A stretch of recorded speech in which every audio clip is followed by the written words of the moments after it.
MATLAB versus Scilab.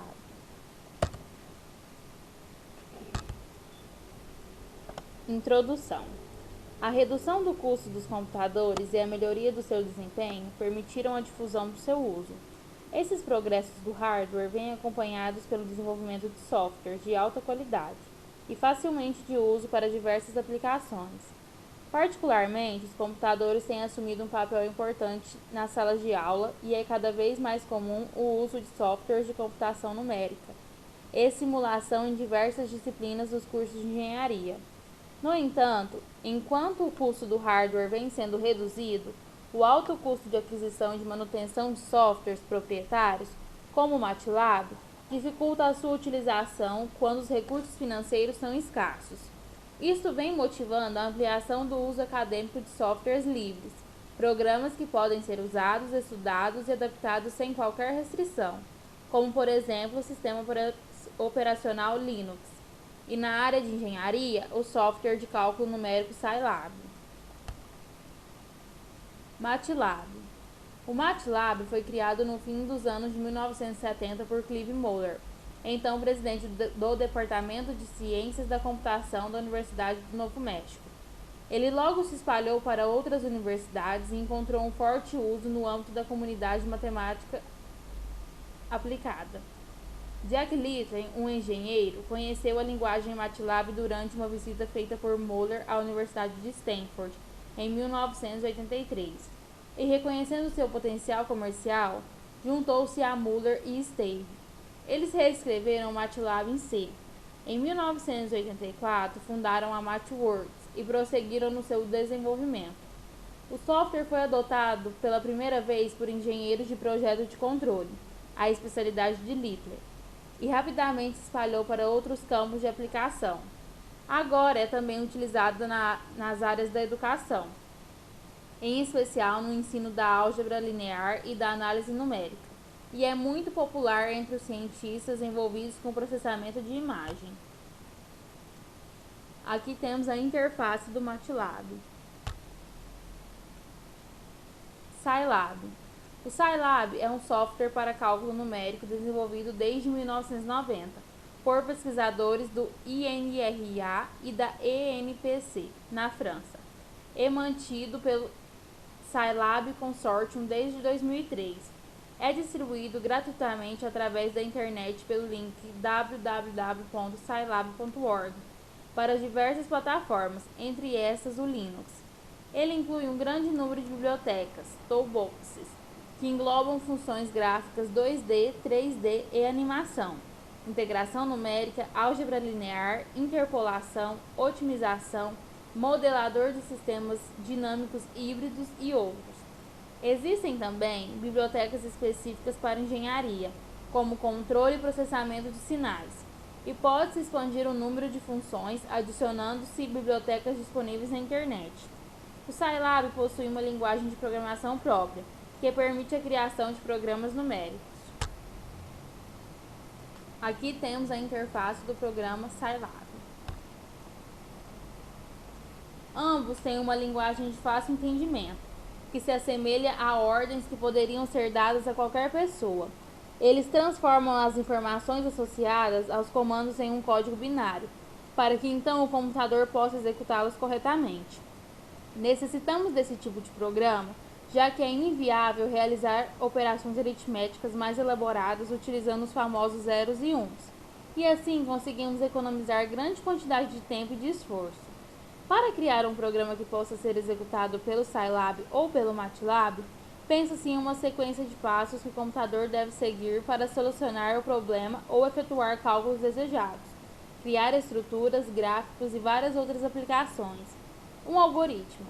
Depois dessa primeira ideia, ele é escrito literalmente e testado com alguns valores cujos resultados já se conhecem ou se estimam, e assim pode-se confirmar se ele funciona como esperado. Depois disso, modifica-se seu código para um caso geral que funciona para quaisquer variáveis escolhidas. Dessa forma, apenas se tem o trabalho de digitá-lo uma vez, e quando se quiser fazer os mesmos cálculos ou usar funções parecidas, somente é necessário especificar os novos parâmetros. Trabalhando com o Scilab. Algumas aplicações. Listas. Uma lista é um agrupamento de objetos não necessariamente do mesmo tipo.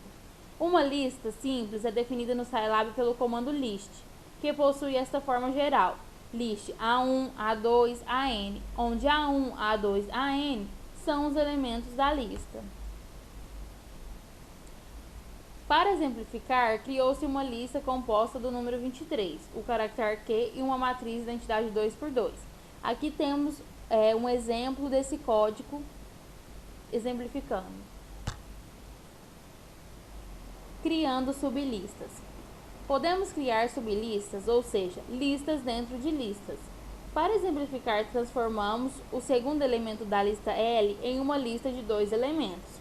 Repare que o primeiro elemento continua sendo o caractere Q, mas o segundo elemento passa a ser uma string, ABC. Aqui temos a continuação do código de exemplo. Acesso a elementos de uma lista. Exemplo 1, acessando o primeiro elemento. Exemplo 2, acessando o segundo elemento da sublista dentro de L2. Programação com Scilab.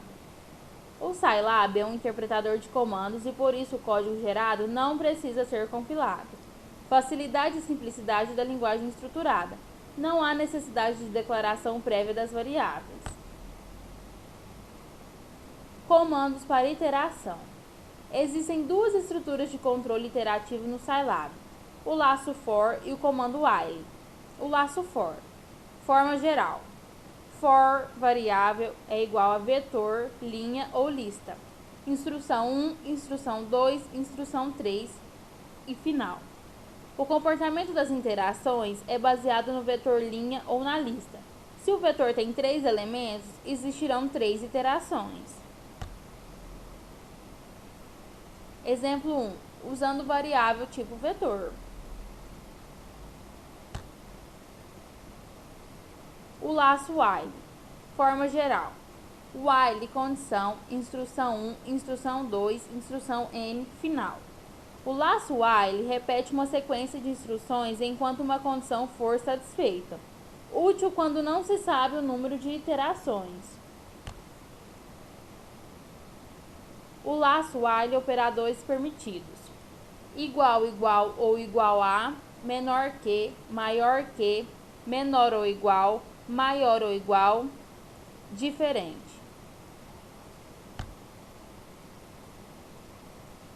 Aqui temos o exemplo de um código do Scilab com a função while. Comandos condicionais.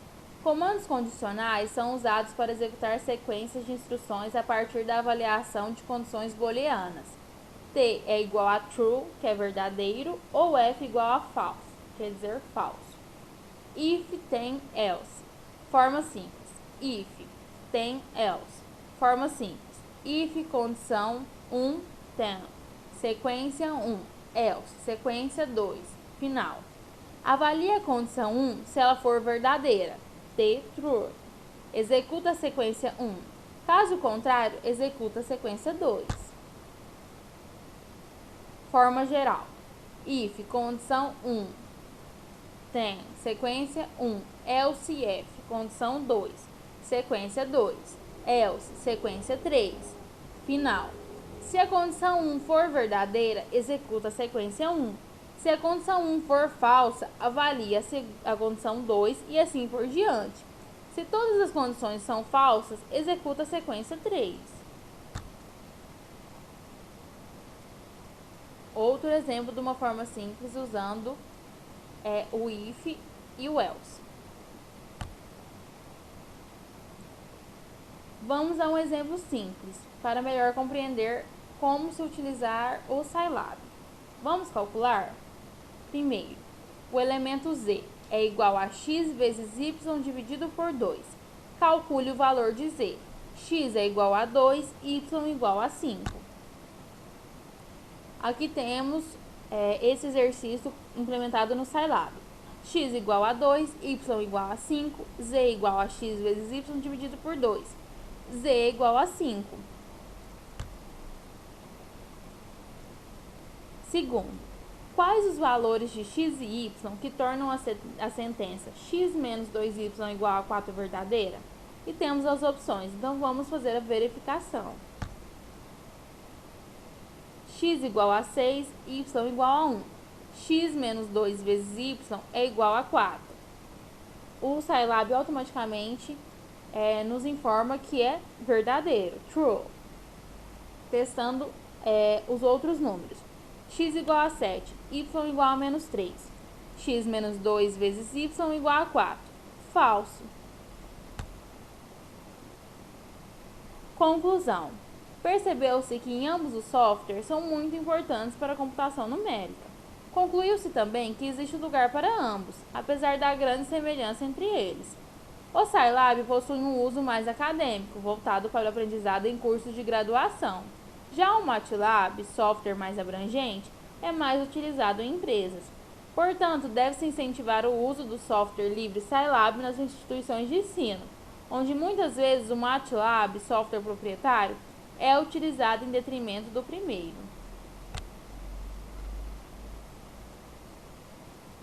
Obrigada a todos pela atenção.